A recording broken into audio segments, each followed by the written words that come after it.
আসসালামু আলাইকুম। এই যে একটা রুম বিল্ডিং করতেছে, বিল্ডিং কাজ চলতেছে চলমান। মালিকটা বিদেশ আছে, কিন্তু মালিকের বিল্ডিংয়ে পানি দেওয়ার লোক নাই। দেখেন কাতনি করছি, কাতনি সব সাদা হয়ে যায়, সাদা হয়ে গেছে, পানি দেওয়ার নামে খবর নাই। এই যে পানি দেয় না, তেমন অবস্থা।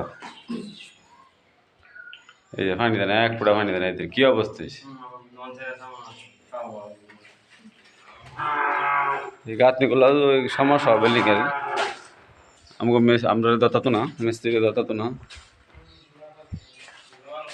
এই অবস্থা, এক পানি দেয় না, এক ফুটা পানি দেয় না। এই যে কী অবস্থা, পানি দেয় না।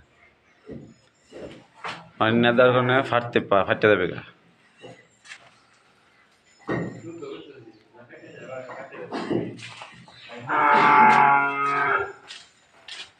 কাজ চলমান, কাজ চলতেছে। এই যে এই রাজন দা কাজ মিস্ত্রি, কাজ চলতেছে চলমান।